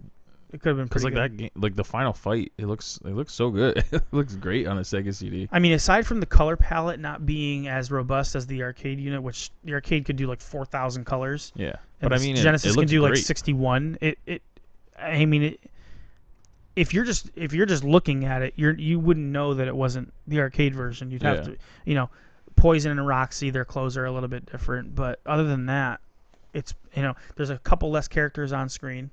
Yeah. But it's all in all, it's a very, very faithful port. Even the Super Nintendo one is, but it's just, it came out 2 years earlier, and it was probably rushed a little bit, and it's only one player. That's the only issue there. But if you're by yourself, and I am a lot, and you have a chance to play Final Fight on Super Nintendo, like, that's a solid playthrough, and it's not an expensive game as far as I understand. I think it's another like $10-15 game. I keep asking about Super Nintendo games that are in that range. Yeah. And we keep coming up with them when we start talking about them. So, let's talk about our memories of this game before we close up shop. We kind of sprinkled that in a little bit. I didn't get it in the beginning, but there was a little bit of a resurgence with classic gaming, and I mean like gaming that was before that current generation, with me and my brother when he got his car in 1996. So we would drive around. We would go to the mall a lot when he got his license. I mean, that's shit. In the 90s, that's all you could do. Yeah. So I mean, it was like going to Manchester was like a treat before then. And then when Sebi got his car, it was like after school. It was like, what are you doing? Let's either go to Vernon Golfland, going to Buckland, bro, and go to the Buckland Hills Mall, and just see what's going on. Be around other people. Go to get a pretzel. That's like the highlight of the month. Yeah. Going to Buckland Mall. So Funkoland was in the Buckland Hills Plaza at the time. Ooh. And we used to go there and check it out. I remember we brought our Nintendo with all of our games because we thought we were going to make so much money, and they're like, yeah, we're going to give you $20 for all this. And we were like, okay, we'll keep it. This is the same Funkoland where I also got my copy of Final Fight. Really? Yeah. Well, I got my copy of Final Fight in 1997. So. Oh geez. Oh, you got yours way late then. Very late. I got it for $9.99. I got mine roughly not too long after I got a Super Nintendo, like whenever it came out. I am envious of you because that was the time to own it. But my brother and I kind of like we were kind of rebonded at that point over some classic video games. I remember we went and we got like a stack of NES games for like $10. It was like 5 games. I feel like we got them for like, it was like a buy 2 get 1, or I don't know what they had, but we got like Jaws and golf and some of the Sick. Jaws is the first one you lead off with. I love Jaws. I love Jaws, dude. Jaws is a fun like 45 minutes. Just shooting the sharks and stuff. I mean, have you ever beat it? No. You ever played it through? No. I think it's a lot of fun. That's just funny that that was like the first game you listed off. But Well, anyway. we love Jaws, but one of the I remember because I had my Super Nintendo, and we wanted to play old games. We just wanted even then in the 32-bit era, we wanted to go back to a simpler time, which is kind of funny, but going back to the NES, I know mine. I think I had like the opposite mindset when I got the PlayStation, because I remember selling my Genesis and really. yeah, and then I get one back, and I was like, "Now we're playing PlayStation." Yeah. But I remember getting Final Fight and still having a blast with it. And I was like, I thought I got this for $10, and then I found an April 1997 flyer for Funkoland on NeoGAF, and you look in clear as day, $9.99, and it was the summer, so it was probably the same price. And then in 2003, you and we got a massive Genesis bundle, and one of the games inside of that was Final Fight. Final Fight CD, Son of and a that bitch. was one of the ones that I ended up with. Bastard. Yeah, it's like our game. yeah, it kind of is, but Shit, I don't even remember. yeah. So not. It's too bad that I didn't have too many. Like I didn't have like an in the moment. It had just come out, or maybe a year or two later it had come out. Yeah, because I don't have, because we were all about Streets of Rage. That was kind of like what we were doing at the time was Streets of Rage, and Streets of Rage is a conversation for another podcast. But Yeah, that game still gets its lineage from Final Fight. yeah, I don't remember what year it was, but mine was the same thing. It was go to Funkoland, and I remember taking back the Funkoland newspaper. That was the only thing I ever read. And you would agonize over that thing, or you would, or either agonize or revel in it. You would just Jesus, be like, oh. I'd like some of them. I'd just have like circle all the games I want or the ones I need to You get. highlight them. Yeah. Oh yeah. You take a pen and you underline each game. I used the orange, the neon orange highlighter, just like highlight all the games you want. And then like the thing is, the thing that sucked about it is if you had games you wanted to sell, you had no idea what they were. You'd like try to figure it out in your mind. You're like, all right, this game sells for like 15. Maybe I'll get 7. Like half is like 7, so maybe I'll get $5. And then you get because you have to go in like the way back, and it had like the list of all the prices on it. Everything's like $1, $2. They were horrible about that. It was like that was like the fine print that you had to like look for, because it was their market. I guess they did what they had to do. I mean, yeah, I understand it. They're Yeah. gonna take your shitty games that mostly they're never gonna sell. They're gonna have to hold them on the shelf for a certain amount of time. They got rent, they got employees, they got lights. It's like I get it. most people don't look at it like that, but yeah, I definitely remember highlighting Final Fight, and I'm almost positive it was $11.99, Probably. because I wasn't dropping that So wait, at, Funkoland was Funkoland around in '93? Yeah. Okay, because we hadn't discovered it. We didn't learn about Funkoland until probably 1995, 1996. Because that was one of the Final Fight was like one of the. I'm almost positive it was one of the first, because I got the Super Nintendo with Ninja Turtles, and it came with Mario, and those were like pretty much the only 2 games I had for a while. And then I'm pretty sure the third game I got was Final Fight, and it was already used, so it obviously had been out for a while, because it was $12. I mean, it was almost a launch game. Yeah, It just so missed it obviously launch. had been out for a while because it was already $12. I don't know how, but yeah. So one player. yeah. So I mean, back then it wasn't a huge issue that it was It was 2-player. It really wasn't. It's now that we look back on it. But I mean, at the More time, so. I could. Obviously, these reviews were telling us. Yeah, that, because it's weird because I don't know why this is with most of these games back then. I don't remember I don't even remember anything about Final Fight or hearing anything about Final Fight, because I never played it. Because I was only like 10 or whatever. 9. Yeah. And it's like not like I was going to the arcade and playing it because there was no. All we had was the No. 3 games in the ice cream shop at the Eastbrook Mall. Yummies. Yeah, was that what it was called? Fucking Yummies. They had a But I know why. I mean, Terminator 2 cabinet there. I remember the Mortal Kombat one when it came out. Yep. Yeah, like our arcades were Yummies, the ice cream shop, Pizza Hut, because they had like 2 arcade games in it. Right. And then there was did they have a Turtles one there? No, I remember like the Neo Geo one. Well, Papa Gino's had one. Papa Gino's had In the Hunt, Tumble Pop. They had In the Hunt. Mm-hmm. You don't remember In the Hunt at Papa Gino's? No. Yeah, it was like In the Hunt and Tumble Pop right next to each other for a while. I love In the Hunt, man. It's that was the first time I remember playing. It's Metal Slug in water. Yeah.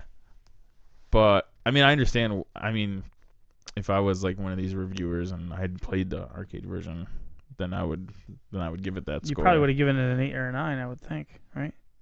No. I'm saying if I was a reviewer at the time and I had played the arcade version and then I you had probably got the would have Super given Nintendo version, 7 would be a good score. yeah, you Yeah, know. I agree. You're not saying the game's bad. It just could be better if it Right. had this feature in it Right. that we've already gotten used to. Now the Final Fight CD in 1993 got 2 6s and 2 8s, and pretty much the critique was it's an old game. But That's a shitty way to review it. in 1993 I can see that because it's 1993. In 2019, does it matter what year it was? You're looking back on it saying it's a contemporary. It's like it should at least have the same. Are these the same people that reviewed it? The same Yes. 4? Yep, same 4. So what was it? It was 3 7s and an 8, the last one, right? It was 8777. Now it's 6688. Yeah. It's like, how does it go down when you've added the 2-player function? It has better Because audio time has and- gone by and other beat 'em ups have come out, and by this time in 1993, Streets of Rage 2 has come out, which is arguably the best beat 'em up of all time. Right. Did Final Fight 2 come out already on the Super Nintendo? I don't know yet. I haven't started my research Oh. on Final Fight 2, but I imagine it came out around that time. Well, all right, yeah. So Final Fight it was kinda- 92. And if it is 93, we'd have to track down when in 93, which is kind of harder Yeah. to do. So we'll see. You know. But But either the only unfortunate thing now is that what is it? I don't know how much the Sega CD ones go, but it's I don't know. Is $80, $100? I don't know what the Sega CD one goes for now. Complete. well, the problem with it is it's got a cardboard box. So Yeah, that know, makes to it look- even harder. yeah, to kind of 'Cause figure out You what. get a complete one, but the box is a little beat up or it's totally fucked up. Yeah, I mean, if you look at in here, Final Fight. I want to say it's like I want to say it's probably around like 80, or it could even be 100. That sounds now. low to me, but I mean, this person's got it on here for 120. Yeah, But so you're looking at like $100 for a complete. let's see, so It's like if you're gonna spend like, if you're a collector or even if you want to get the game, like why spend? You're gonna spend $75 just for the disc when you can get like. you're right, 85. Like you want to get it complete. Oh, that's just like one, but yeah.